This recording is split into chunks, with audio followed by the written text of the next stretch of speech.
The village closest to heaven. In this village, ringed by jagged mountains, the women gave birth to many children. 5 or 6 is not uncommon. Just the other day, the wife of the village headman gave birth to her 10th child. And why do you think that is? The young fellow asks the traveller, looking down at the snow-blanketed village. Kaim cocks his head in search of an answer. Meanwhile, the young man takes something like a piece of crystal candy from a small leather pouch. He pops it into his mouth and says with a laugh, "Because they die right away." "The children?" "Uh-huh. Hardly anybody grows up to be an adult. Most kids die after 5 or 6 short summers. Look at the village headman's wife. She's lost 7 kids already." Whether from a genetic problem or disease endemic to the area, the people of this village have always lived short lives, he says, from way, way back. "Now that you mention it," says Kaim, "I haven't seen any old people here." See what I mean? A few decades ago, I'm told, one person lived to be 50, but people say that's the oldest anyone ever got in the whole history of the village. This is why we give birth to lots of kids. Give birth to a lot and lose a lot. If just one of them lives into adulthood, though, the family line is saved and the village history continues. You see my point? The young man is 16, as is his wife. Their first child is due to be born any day now. Literally, today or tomorrow. The young man crunches down on the candy in his mouth. "Let's get going," he says. And around his wrists, he winds the ropes he used to pull the sled.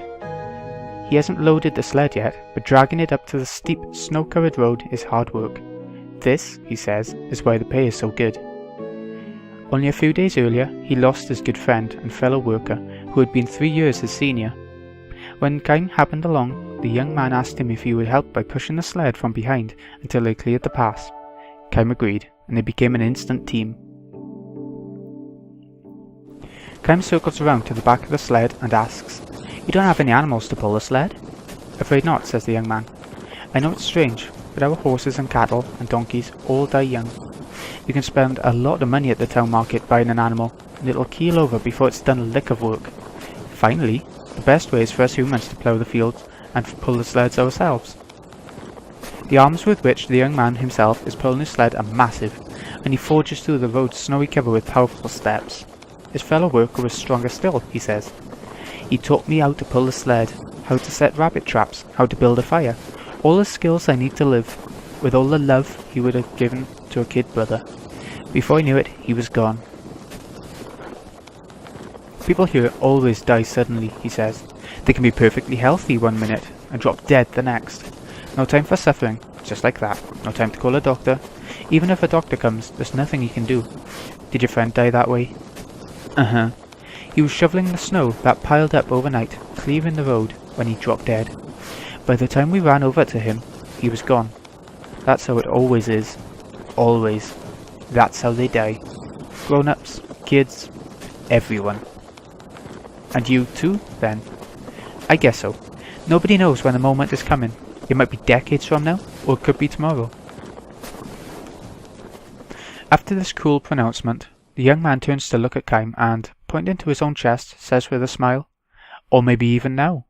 The smile is genuine, without a hint of despair or bitterness towards the cruelty of his fate. "Aren't you afraid to die?" Kaim starts to ask him, but stops himself. It's a stupid question, he decides, and one that he is not qualified to ask. Where could a man burdened with eternal life find appropriate words to speak to a man burdened with the threat of sudden death? Kaim and the young man keep dragging the sled up the steep mountain path. Their destination is the lake beyond the pass. The young man's job calls for him to cut ice from the surface of the frozen lake and transport it back to the village. We in the village call the lake the Spring of Life. If you trace the source of the water that bubbles out of the ground here and there in the village, you always wind up at the Spring of Life. Kaim nods silently. The ice from the Spring of Life takes forever to melt. That's why, look, you can even do this. Again the young man takes a piece of the crystal candy, or rather, ice, from his leather pouch and puts it in his mouth. It gives you energy. It's indispensable when doing hard work or for pregnant women or infants. Just put a piece in your mouth and it gives you instant strength. The young man offers a piece to Kaim, who nods again in silence. We're really not supposed to give any to outsiders, but you're special because I'm putting you to work. If I give it to you though, I want you to help me load the ice on the sled. I can handle it by myself on the way back. Kaim silently accepts the ice from the young man, who assures him it tastes good too, and watches him, smiling. Kaim averts his gaze somewhat and puts the pieces in his mouth. The ice should be nothing but frozen water, but it has a mild sweetness, just as Kaim expected. He spits it out when the young man is not looking. Poison. I know that taste, thinks Kaim. The village people are used to this taste, so they think nothing of it. Without a doubt though, there's poison in the ice. The long flow of time smooths over the wounds inflicted by history. The permanently snow-capped peaks make people forget the existence of the wide world on the other side. The young man calls this lake the spring of life, but those who lived far beyond the mountains, at the source of the river that feeds the lake, used to know it as the pit of death. Long, long ago, several hundred years ago, the entire area around the river's source was polluted with a poisonous metallic outflow from the mine.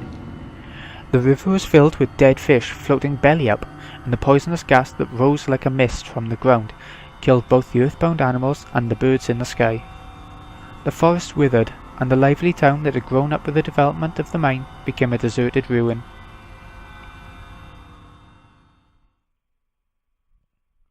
Nature took many years to recover, but the forests eventually turned green again, which attracted small animals and eventually the larger animals that hunted them.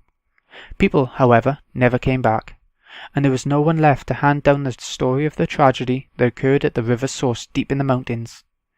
The only one who knows everything that happened is Kaim, the man who has lived 1,000 years.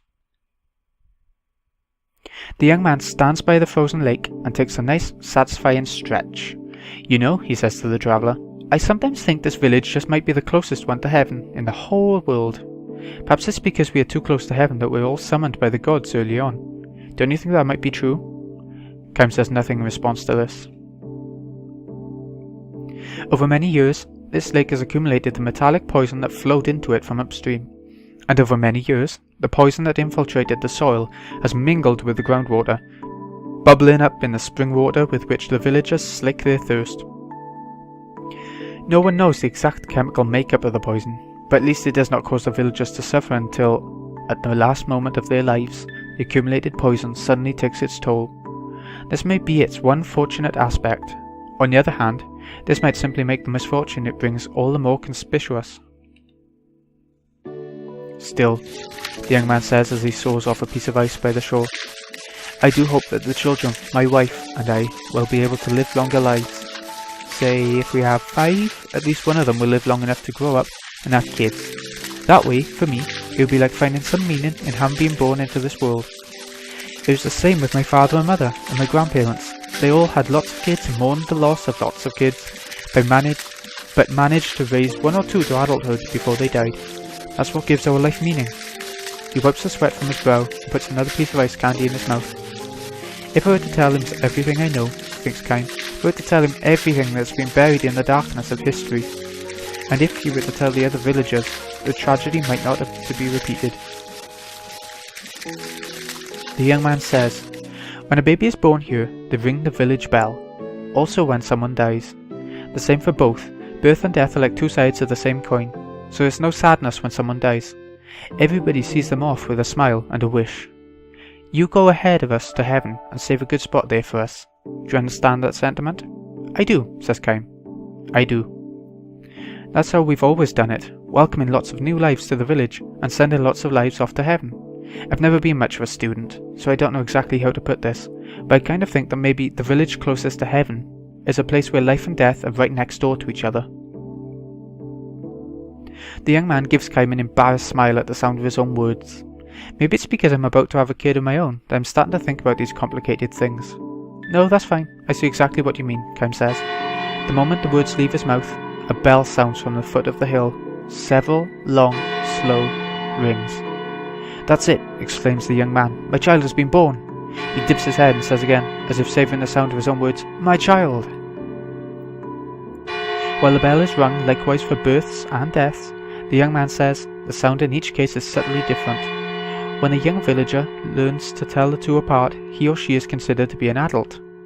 I hope this one lives a long time, the young man says, choking with the flood of emotions that shows on his face, but then he goes on as if to negate his own hopes for the future.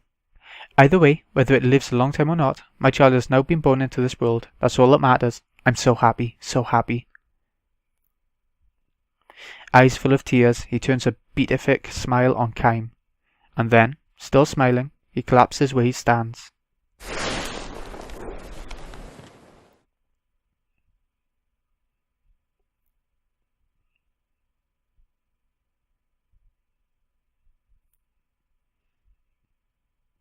Kaim lays the young man's corpse on the sled and returns to the village. As the young man said, the villagers accept his death with the same smiles they had for the birth of his baby.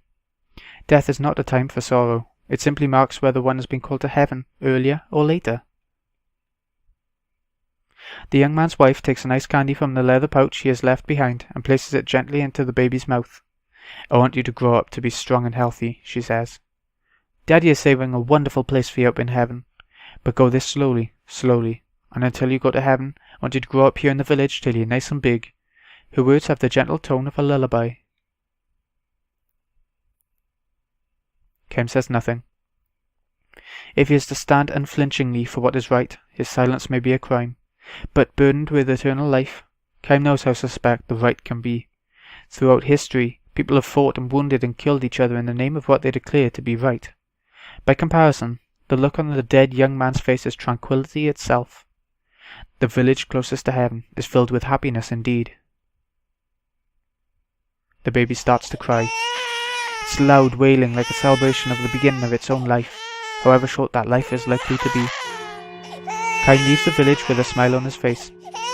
The village bell begins to peal, reverberating with utter clarity through the distant mountains as if to bestow a blessing on the young man who lived life to the fullest, with neither resentment nor regret. And when this too long life of mine draws to a close, Kaim thinks, I'd like to be sent off with the sound of bells like this if possible. Because he knows that day will never come, Kaim walks on, never stopping, never looking back. His long journey is far from over.